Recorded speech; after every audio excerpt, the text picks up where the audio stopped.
ಕಾನೂನು ವಿಚಾರ ನಾವು ತಪ್ಪಿತರಿಗೆ ಶಿಕ್ಷೆ ಆಗ್ಬೇಕಂತ ಅಷ್ಟೇ ನಾವು ಕೇಳ್ಕೊಳತ್ತಿರೋದು. ಅದು ಕಾನೂನು ಯಾವ ದೃಷ್ಟಿ ಪರಿಶೀಲನೆ ಮಾಡ್ತಾರೋ ನಮ್ಗೆ ಅರ್ಥ ಆಗೋದಿಲ್ಲ. ಅದು ಕಾನೂನು ವ್ಯಾಪ್ತಿಯಲ್ಲಿ ಬರ್ತಕ್ಕಂಥದ್ದು ನನಗೇನು ಗೊತ್ತಾಗೋದಿಲ್ಲ. ಕಾನೂನು ಸ್ವಲ್ಪ ನಮ್ಮ ಕಡೆನೂ ಮಾನವೀಯತೆ ದೃಷ್ಟಿಯಿಂದ ಮತ್ತು ಈ ಕೊಲೆ ಪ್ರಕರಣ ವಿಶೇಷ ಇರೋದ್ರಿಂದ ಅದನ್ನು ತೀಕ್ಷ್ಣವಾಗಿ ಪರಿಗಣಿಸಿ ಆದಷ್ಟು ಬೇಗ ತೀರ್ಮಾನ ಮಾಡಬೇಕು. ಕೊಲೆಗಾರರು ಯಾರೇ ಇದ್ದರೂ ಅವ್ರಿಗೆ ತಪ್ಪದೆ ಶಿಕ್ಷೆ ಆಗ್ಬೇಕಂತ ನಮ್ದು ಮನವಿ.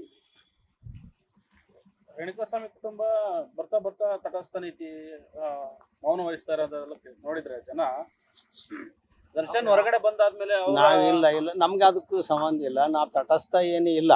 ನಮಗೆ ಕಾನೂನಲ್ಲಿ ನಾವೇ ಯಾಕೆ ನಾವು ಭಾಗವಹಿಸಿದ್ದು ನಮಗೆ ಇದೆಲ್ಲ ಇಷ್ಟ ಇಲ್ಲ. ಕಾನೂನು ಅದರದ್ದೇ ಆದ್ರ ಕ್ರಮ ಇರುತ್ತೆ, ಅದರಲ್ಲಿ ಕ್ರಮ ತೆಗೆದುಕೊಂತಾರೆ. ನಮಗೆ ಕಾನೂನು ಬಗ್ಗೆ, ಪೊಲೀಸರ ಬಗ್ಗೆ, ಸರ್ಕಾರ ಬಗ್ಗೆ ಸಂಪೂರ್ಣ ನಂಬಿಕೆ ಇದೆ. ನ್ಯಾಯ ಸಿಗುತ್ತೆ ಅಂತ ನಮಗೆ ಭರವಸೆ ಇದೆ. ಈಗ ಸುಪ್ರೀಂ ಕೋರ್ಟ್ ಹೋಗಿದೆ ಕೇಸು. ಸುಪ್ರೀಂ ಕೋರ್ಟ್ ಅದು ಬೇಲ್ ಪ್ರಕರಣಕ್ಕೆ ಹೋಗಿದೆ. ಮೇನ್ ಪ್ರಕರಣ ಇನ್ನೂ ಶುರು ಆದಾಗೇ ಇಲ್ಲ.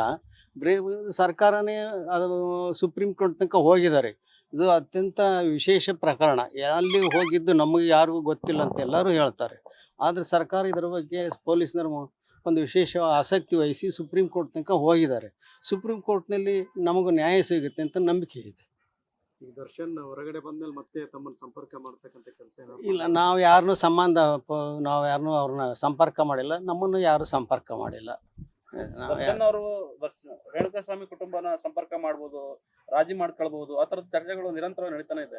ಇಲ್ಲ, ಅದ್ರ ಬಗ್ಗೆ ನಮಗೇನದು ಇದಿಲ್ಲ. ನಮಗೆ ಅವ್ರಿಗೆ ಯಾರು ಇಲ್ಲಿವರೆಗೂ ಅವ್ರು ಸಂಪರ್ಕ ಮಾಡಿಲ್ಲ, ಸಂಪರ್ಕಿಸ್ತಾರಂತ ನನ್ನ ನಂಬಿಕೆ ಇಲ್ಲ.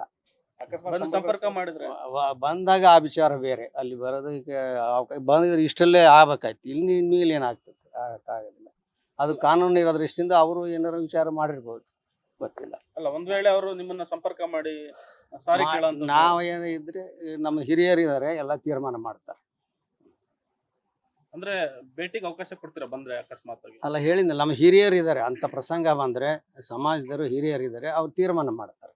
ಅವ್ರ ತೀರ್ಮಾನಕ್ಕೆ ನಾವು ಬದ್ಧ ಇರುತ್ತೆ. ಅಲ್ಲ, ನೀವು ತಂದೆ ತಾಯಿಯಾಗಿ ನಾವು ತಂದೆ ತಾಯಿಯಾಗಿ ನಮಗೆ ಸಪ್ತಶ್ರೀ ಶಿಕ್ಷೆ ಆಗ್ಬೇಕು ಅಷ್ಟೇ ನಮ್ದು ಇದು. ಕಾನೂನು ವಿಚಾರ ನಾವು ತಪ್ಪಿತರಿಗೆ ಶಿಕ್ಷೆ ಆಗ್ಬೇಕಂತ ಅಷ್ಟೇ ನಾವು ಕೇಳ್ಕೊಳತ್ತಿರೋದು. ಅದು ಕಾನೂನು ಯಾವ ದೃಷ್ಟಿ ಪರಿಶೀಲನೆ ಮಾಡ್ತಾರೋ ನಮ್ಗೆ ಅರ್ಥ ಆಗೋದಿಲ್ಲ. ಅದು ಕಾನೂನು ವ್ಯಾಪ್ತಿಯಲ್ಲಿ ಬರ್ತಕ್ಕಂಥದ್ದು ನನಗೇನು ಗೊತ್ತಾಗೋದಿಲ್ಲ.